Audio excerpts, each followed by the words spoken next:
D'abord, placez les élèves en équipe de 2. Chaque équipe doit avoir en sa possession différents objets pour construire des suites non numériques.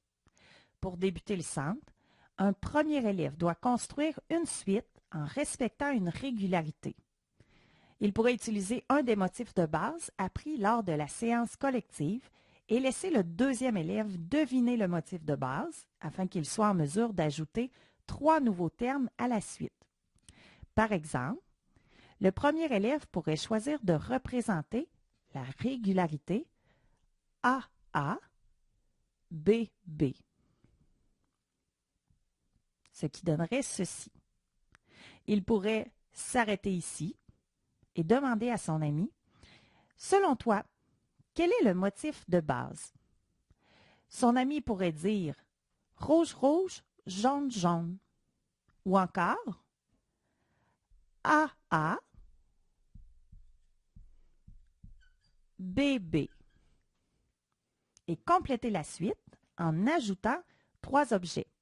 Donc, AA, BB, AA, B, B. Une fois la suite réalisée, on inverse les rôles.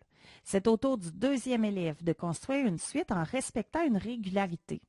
Cet élève pourrait utiliser différents objets et choisir de faire varier une autre caractéristique, soit la grosseur des pompons, comparativement à la première suite où nous avons fait varier la couleur des pompons. Donc, le deuxième élève pourrait choisir la régularité AAB, AAB, ce qui donnerait ceci.